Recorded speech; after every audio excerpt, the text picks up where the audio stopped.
Hello, मैं आशीष रावत और यहाँ पे हम एप्लीकेशन ऑफ टेक्नोमेट्री का सीरीज़ कर रहे थे, जिसमें कि ये वाला क्वेश्चन जो है फिफ्थ वाला क्वेश्चन है। और इस क्वेश्चन में इस तरीके से लिखा हुआ है, a kite is flying at a height of 60 metre above the ground.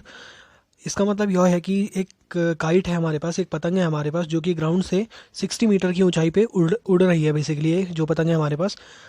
फिर आगे लिखा हुआ है, the starting attached the string attach to the kite is temporary tied to a point on the ground. तो इसका मतलब ये है कि एक स्ट्रिंग अटैच्ड है काइट से। जैसे कि हम देखते हैं कि जब हम पतंग उड़ाते हैं तो पतंग पे एक बेसिकली लंबी डोर लगी होती है जो हमारे पास होती है और जिससे हम पतंग को उड़ाते हैं।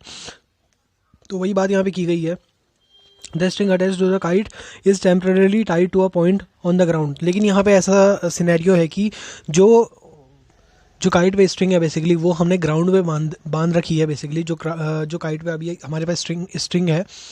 और फिर आगे लिखा हुआ है, the inclination of the string with the ground is 60 degree. तो यहाँ पे बोला गया the inclination of the string with the ground is 60 degree. तो ये समझने वाला पॉइंट है कि इस लाइन का मतलब क्या है कि the inclination of the string with the ground is 60 degree. अब इसको हम थोड़ा सा इमेजिनेट करेंगे एक ग्राफ के फॉर्म में। अभी हम इस लाइन को ऐसे रहने देते हैं, इसको समझते नहीं है, बस ग्राफ की फॉर्म में अभी इसको वो करेंगे।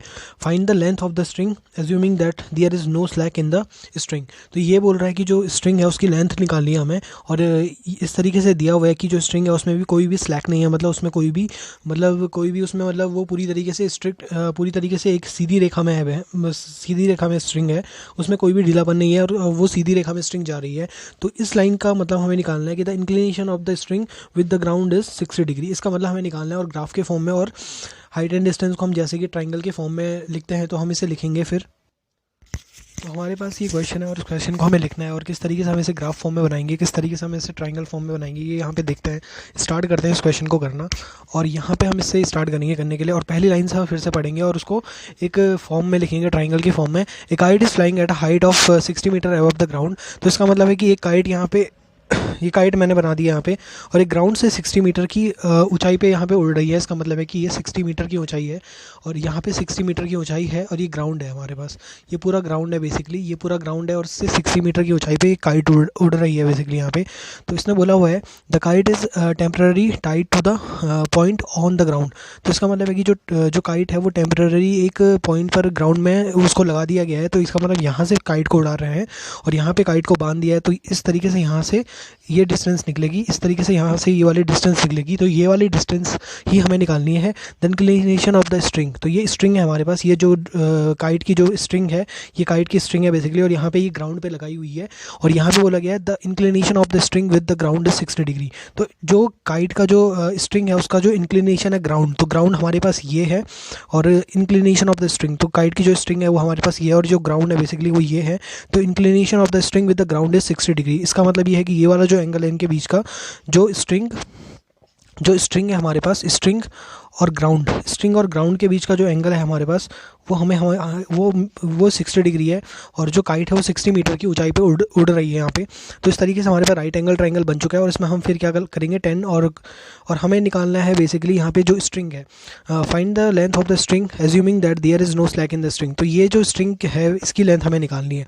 तो इसकी लेंथ किस तरीके से निकालेंगे, ये सबसे ज़्यादा ज़रूरी देखने वाली बात है। तो जैसे कि हमें पता है कि हमारे पास 3 फॉर्मूले होते हैं, टेन थीटा, साइन थीटा और कॉस थीटा। उनके मदद से हम यहाँ पे निकालते हैं।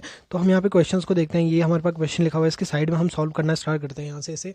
तो यहाँ पे हमारे पास सबसे पहले फॉर्मूला होता है टेन थीटा का। टेन थीटा की जो वैल्यू होती है वो हमारे पास होती है height divided by base. Height divided by base होती है। साइन थीटा की जो वैल्यू होती है वो हमारे पास हाइट